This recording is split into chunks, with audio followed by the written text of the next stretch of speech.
Kabanata 28.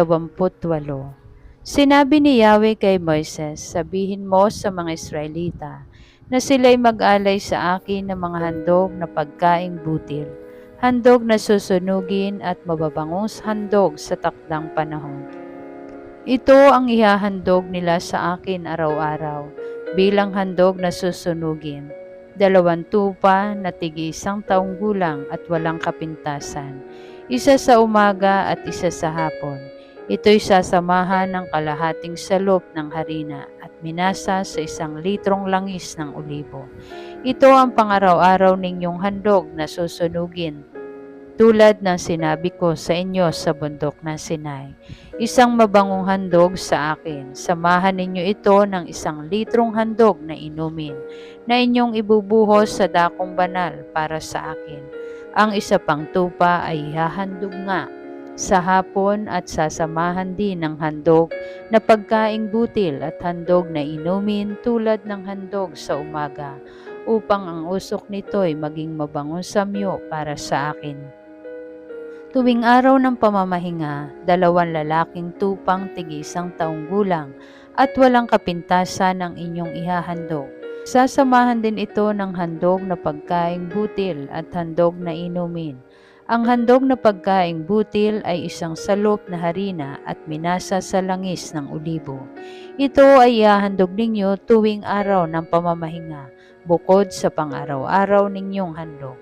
Tuwing unang araw ng buwan, ito naman ang ihahandog ninyo, 2 batang toro, 1 lalaking tupa at 7 batang tupa na walang kapintasan.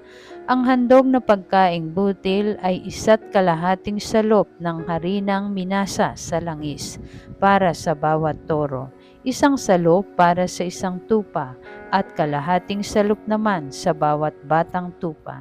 Ito ay handog na susunugin, 1 mabangong samyo para sa akin. Ang inuming handog naman ay 2 litro para sa bawat toro, 1 at 1/4 litro sa bawat lalaking tupa, at 1 litro naman sa bawat batang tupa. Ito ang buwanan ninyong handog. Bukod sa pang-araw-araw na handog na susunugin at handog na pagkain, maghahandog pa rin kayo ng 1 kambing na lalaki para sa kasalanan. Ang ika-14 na araw ng unang buwan ay pista ng Paskwa ni Yahweh. Ang ika-15 araw ang simula ng pista at 7 araw kayong kakain ng tinapay na walang pampaalsa.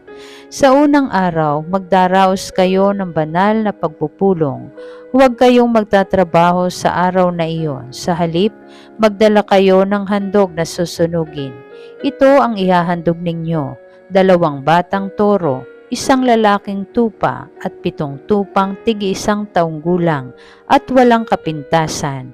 Ito'y sasamahan ninyo ng handog na pagkaing butil, 1.5 salop ng harina na minasa sa langis para sa bawat toro, 1 salop sa bawat lalaking tupa at kalahating salop sa bawat batang tupa.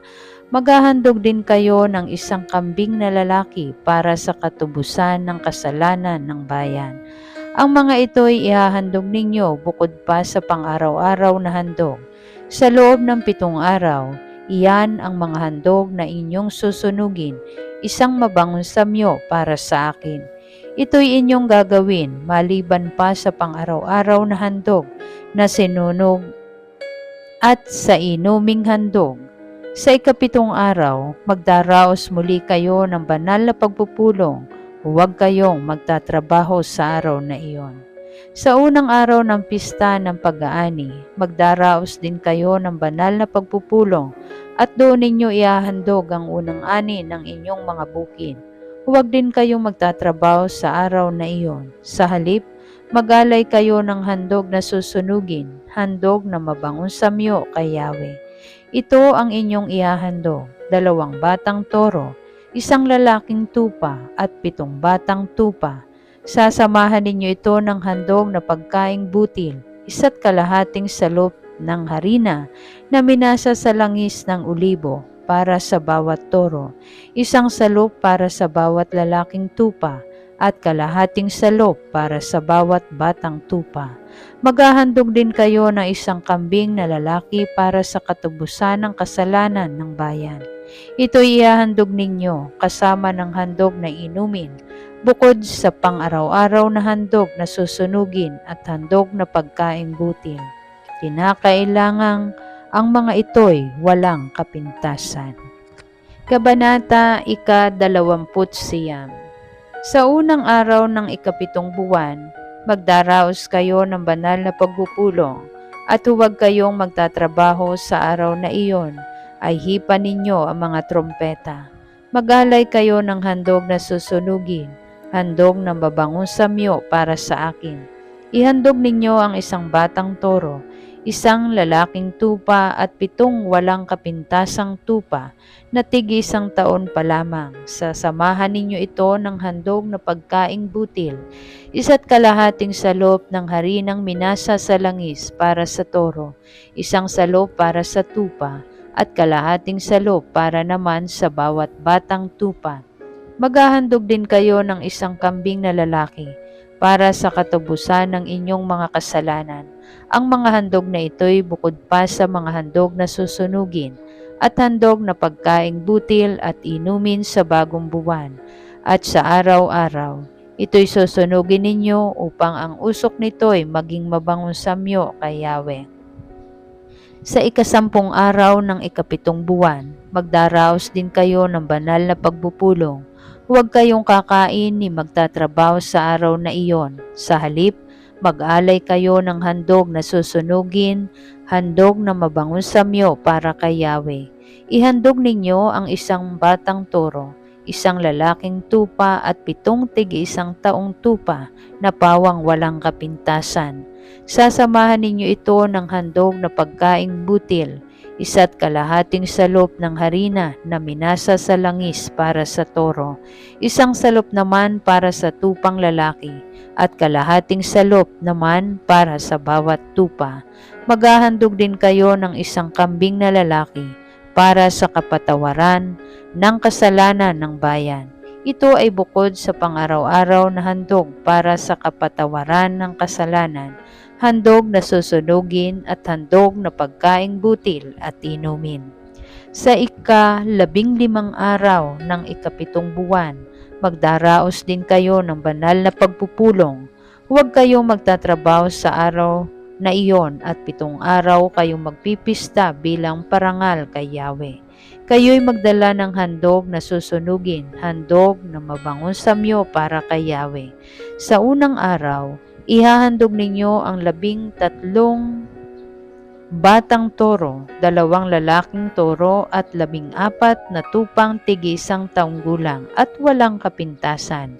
Sasamahan din ninyo ito ng handog na pagkaing butil, 1 kalahating salop ng harina na minasa sa langis para sa bawat toro, 1 salop para sa bawat lalaking tupa, kalahating salop naman para sa bawat tupa. Sasamahan din ninyo ito ng nakatakdang handog na inumin.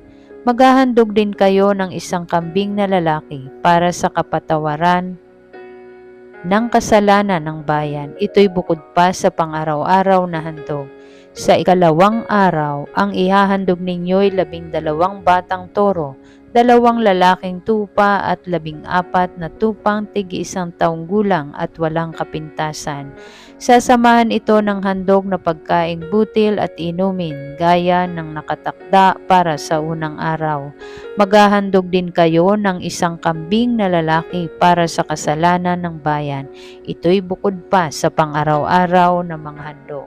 Sa ika-3 araw, ang ihahandog ninyo'y 11 batang toro, 2 lalaking tupa at 14 na tupang tig-1 taong gulang at walang kapintasan. Sasamahan din ito ng handog na pagkaing butil at inumin gaya ng nakatakda para sa unang araw. Maghahandog din kayo ng 1 kambing na lalaki para sa kapatawaran ng kasalanan ng bayan. Ito'y bukod pa sa pang-araw-araw na mga handog. Sa ika-4 na araw, ang ihahandog ninyo ay 10 batang toro, 2 lalaking tupa at 14 na tupang tig-1 taong gulang at walang kapintasan. Sasamahan ninyo ito ng handog na pagkaing butil at inumin gaya ng nakatakda para sa unang araw. Maghahandog din kayo ng 1 kambing na lalaki para sa kapatawaran ng kasalanan ng bayan. Ito'y bukod pa sa pang-araw-araw na mga handog. Sa ika-5 araw, ang ihahandog ninyo'y 9 na batang toro, 2 lalaking tupa at 14 na tupang tig-1 taong gulang at walang kapintasan. Sasamahan ninyo ito ng mga handog na pagkaing butil at inumin, gaya ng nakatakda para sa unang araw. Maghahandog din kayo ng 1 kambing na lalaki para sa kapatawaran ng kasalanan ng bayan. Ito'y bukod pa sa pang-araw-araw na mga handog. Sa ika-6 na araw, ang ihahandog ninyo'y 8 batang toro, 2 lalaking tupa at 14 na tupang tig-1 taong gulang at walang kapintasan. Sasamahan ninyo ito ng mga handog na pagkaing butil at inumin, gaya ng nakatakda para sa unang araw. Maghahandog din kayo ng 1 kambing na lalaki para sa kapatawaran ng kasalanan ng bayan. Ito'y bukod pa sa pang-araw-araw na mga handog. Sa ika-7 araw, ang ihahandog ninyo'y 7 batang toro, 2 lalaking tupa at 14 na tupang tig-1 taong gulang at walang kapintasan. Sasamahan din ninyo ito ng mga handog na pagkaing butil at inumin gaya ng nakatakda para sa unang araw. Maghahandog din kayo ng 1 kambing na lalaki para sa kapatawaran ng kasalanan ng bayan. Ito'y bukod pa sa pang-araw-araw na mga handog. Sa ika-8 araw, magdaos kayo ng banal na pagpupulong at huwag kayong magtatrabaho. Sa araw na iyon, mag-aalay kayo ng handog na susunugin, handog na mabangong samyo para kay Yahweh. Ito ang inyong ihahandog, 1 batang toro, 1 lalaking tupa at 7 tupang tig-1 taong gulang at walang kapintasan.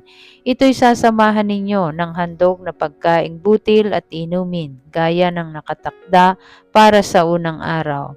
Maghahandog din kayo ng 1 kambing na lalaki para sa kapatawaran ng kasalanan ng bayan. Ito'y bukod pa sa pang-araw-araw na mga handog. Ang mga nabanggit ay ihahandog ninyo kay Yahweh tuwing ipagdiriwang ang mga taktang pista, bukod sa mga panatang handog, kusang loob na handog, handog na susunugin, handog na pagkaing butil at inumin, at handog na pangkapayapaan. Lahat ng ito ay sinabi ni Yahweh sa mga Israelita ayon sa iniutos sa kanya ni Yahweh. Kabanata 30. Sinabi ni Moises sa mga pinuno ng bawat lipin ng Israel, ito ang utos ni Yahweh. Kung kayo'y mayroong panata kay Yahweh, huwag kayong sisira sa inyong pangako. Kailangang tuparin ninyo ang bawat salitang binitiwan ninyo. Kung ang isang dalagang nasa puder pa ng kanyang ama ay mamanata o mangako kay Yahweh, nang naririnig ng kanyang ama at hindi ito tumutol, may bisa ang panata o pangakong iyon. Ngunit kung tumutol ang ama nang marinig ang tungkol sa panata, walang bisa ang panata ng nasabing dalaga. Wala siyang sagutin kay Yahweh sapagkat hinadlangan siya ng kanyang ama. Kung ang isang dalagang nakapanata o nakapangako nang wala sa loob ay magkaasawa, mananatili ang bisa ng panata o pangako kung hindi tututol ang lalaki sa araw na malaman niya iyon.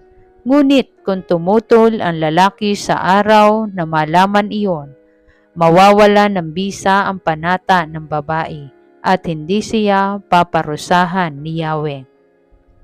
Kung ang isang byuda o babaeng pinalayas at hiniwalayan ng kanyang asawa ay mamanata o mangako, ang bisa nito ay mananatili. Kung ang isang babaeng may asawa ay mamanata o mangako, may bisa ito kapag hindi tumutol ang kanyang asawa sa araw na malaman niya ito. Ngunit ang panata o sumpa ng babae ay hindi magkakabisa kapag tumutol ang lalaki sa sandaling marinig niya ito. Siya'y walang sagutin kay Yahweh sapagkat tutol ang kanyang asawa.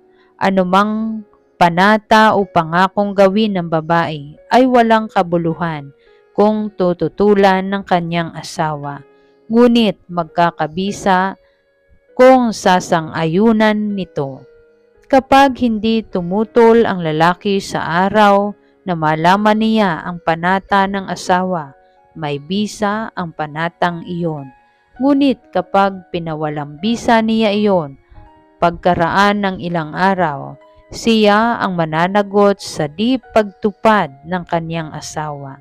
Ito ang mga tuntuning sinabi ni Yahweh kay Moises tungkol sa panata ng mga dalagang nasa puder pa ng kanilang magulang o ng mga babaeng may asawa na.